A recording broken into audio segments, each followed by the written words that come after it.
Ladies and gentlemen, welcome back to Dev Diary, where we're finishing work on our Phasmophobia cross-minute mashup. The last time we added a few remaining elements worthy of the penultimate episode of this series, including picture evidence, room lighting, and lighting control. General tweaks and cleanup were also made to ready us for this, likely the final episode of this long journey to mash up two completely different games.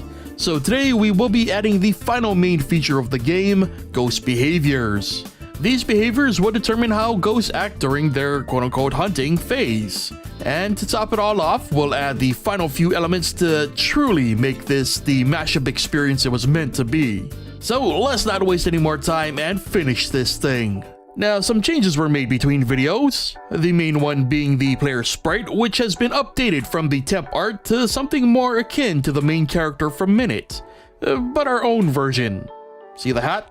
And the second most notable change is the camera, which now focuses on the room the player currently occupies. And before we move on, I should mention that this episode took a while to get to for a reason. Those of you familiar with Phasmophobia may notice that some items are missing from our mashup. For example, sanity pills, and the entire sanity system for that matter. Some elements were omitted because they just didn't jive with the gameplay, and as a result, because some ghost behaviors depended on those elements, alternatives had to be thought up. Unfortunately, I wasn't able to come up with many alternatives that were worthwhile, so instead of waiting any longer, we'll simply skip a few ghost behaviors for the sake of progression. Now, I'll speak more on this decision later, but for now, let's get to the coding. My initial idea was to have the hunting phase be completely independent. However, it seemed like a better idea to have the hunt phase be more of a periodic spurt of aggression. So the hunt phase would work off a timer system. Then at the end of the count, this would trigger the ghost's hunt behavior,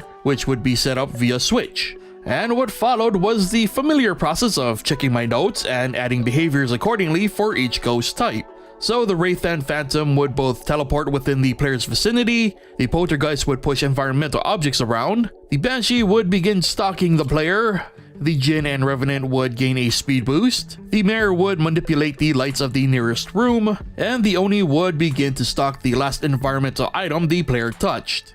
I should also probably note at this point that these ghost behaviors are based off of some pretty dated information, but to avoid any unexpected changes needing to be made at the last minute, I decided not to update the notes. Anyway, finally, the entire hunting code was then tweaked to work more as a modifier than a complete change in behavior, meaning it would work with the existing behavior code instead of overriding it. Testing with the ghost as a phantom produced some positive results. When the danger meter would reach the halfway mark, the ghost would go into hunt mode. In the case of the phantom, this would teleport the ghoulish being a tile or two away from the player. Not exactly sure this is how Phasmophobia does it, but it seemed like a reasonable reaction. So back in the code, variables for player lives and a game over state were added. Then in a collision check for the hunting ghost to player, this would initiate the player's death phase. This phase plays a death animation, removes a life from the counter, and if there are no more lives left, the game is over. Else the player is reset to outside the haunted establishment to try again. The lives were then drawn to the screen and, well, the test didn't go so well. It seemed that the ghost was unable to collide with the player,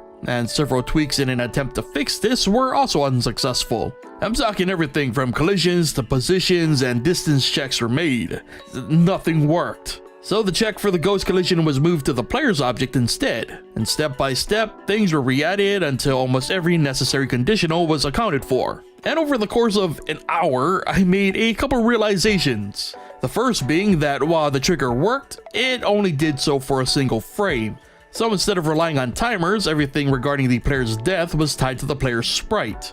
This change made for a much more consistent and reliable way to control the death phase. And with a few tweaks, the phase was finally in working order. Now it was the equivalent of a duct tape solution, but it worked. The player was now able to perish properly, death animation and all. So with that working, the death timer was also reset during the respawn phase, and finally the ghost's visibility was randomized, which would complete our Phasmophobia cross-minute mashup.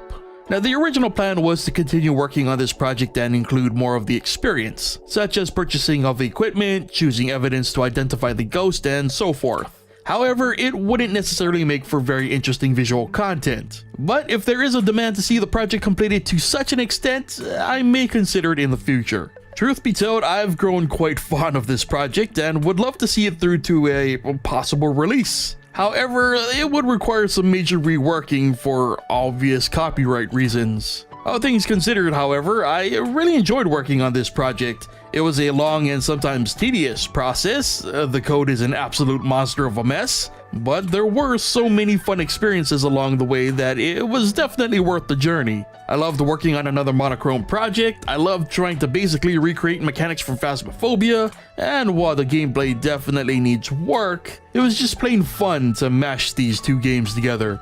It really helped scratch that creative itch, and I honestly recommend any of you out there looking for a challenge to do something similar. And of course then, share your stories with me here in the comments or on Twitter.